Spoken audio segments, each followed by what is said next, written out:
And now joining us to break down these nuclear talks as well as what the U.S. position should be is Jonathan Schanzer from the Foundation for Defense of Democracies. Jonathan, thanks for joining us. Always a pleasure to have you on. Can you explain what exactly is going on in the White House right now with Steve Witkoff? I mean, first he states the standard is what the JCPOA set forth under Obama. Now a somewhat murky reversal. What's going on here? Well, I think, Emily, the long and short of it is that Stephen Witkoff is learning the file in real time. We're watching him climb the very steep learning curve of the Iranian nuclear file, and it is not an easy thing for someone to learn overnight. I don't believe there are any technical experts right now on his team. We know that Marco Rubio, Secretary of State, who's been following this file for decades, is not included in this team. And right now, I think we're looking at an envoy office that is still maybe not as robust as maybe it could be. But the timing is the timing here, right? We've got a massive amount of American firepower in the region. That's the leverage that we have right now over the Iranians. They know that their air defenses are down. They know that there are two carrier strike groups off the coast of Iran as we speak. There are B-2 bombers in on the island of Diego Garcia. There are THAAD missile defense batteries supplied by the United States in Israel to make sure that there's defensive coverage in the event that Iran decides to go for a counterattack. So right now, there's a lot of pressure on the Iranians. They know it, and Stephen Witkoff does not have the luxury of learning the file over the course of several weeks. Donald Trump is asking him to negotiate this now, and we're going to see some revisions along the way, and that is definitely spooking a lot of the critics right now in Washington and in Israel.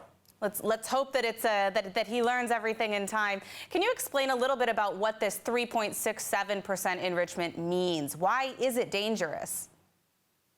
Well, anytime you're going to allow for enriching uranium on the part of the Iranians, what you're basically saying is that they're allowed to have a program.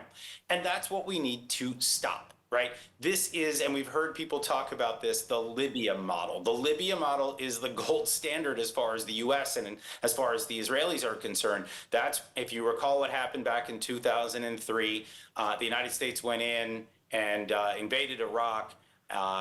Vanquished the army of Saddam Hussein, and this spooked Muammar Gaddafi, the former dictator of Libya, and he basically agreed to fully relinquish his nascent nuclear program. He gave up all of it. He said, I will not enrich. I won't engage in weaponization. I won't engage in anything. And that's exactly what I think the Israelis want. It's what the United States should be demanding. It's what Stephen Witkoff should have called for at first. I think the statement that he issued wasn't a full endorsement of that 3.67%, but it left the door open. And that's, I think, the mistake. You had people saying, wait a minute, what's going on here? I thought Donald Trump was opposed to the JCPOA, that 2015 very flawed nuclear deal. And I think as soon as Donald Trump heard that, at least this is my perception, he went back to Witkoff and said, wait a minute, that's not what I want. That's not what I endorse. We're going for zero enrichment here, and that explains the reversal of Stephen Witkoff in a very public way. Like I said, he's learning the file. He's revising some of his statements. At the end of the day, the guy does answer to Donald Trump, and I think that is, in the end, a good thing.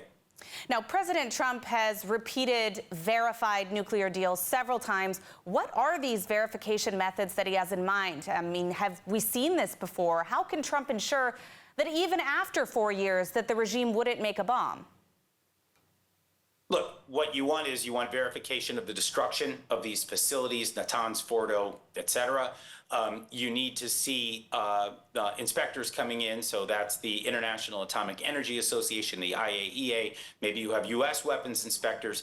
But this, I mean, look, the thing that kills me about all of these nuclear talks, and we've seen this over time, and I've talked to some of the Israeli negotiators over the years, some of the American negotiators over the years, it gets too complicated, right? You've got sunset clauses and you've got snapback sanctions and all these technical things that we have created.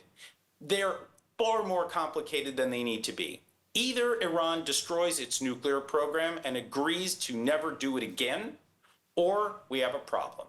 Right? All right. That is the binary here, and we need to be holding the Iranians just to that. If we start going down the road of confidence building measures and that we string this out for a time, we're going to be losing the American leverage right now, all that firepower that I described that we have in the region. Those air defenses right now that the Israelis took out back in October, they're down. We only have, let's say, another 4 or 5 months for that. The political window for all this negotiation here in the United States, this is while it's open here. So what we need is we need to put the knife to the throat of the Iranians, make them understand that they have one choice if they want their regime to survive. And then we get to call the shots in terms of how all of this is monitored. That's the way this should work when you have the leverage that right now the United States has, thanks in large part to what the Israelis did in the skies over Iran last fall. All right, well, unfortunately, we are out of time, but let's hope that the U.S. administration gets their ducks in a row when it comes to dealing with the Islamic Republic. Thank you so much for joining us today, Jonathan Schanzer from the Foundation for Defense of Democracies. Pleasure.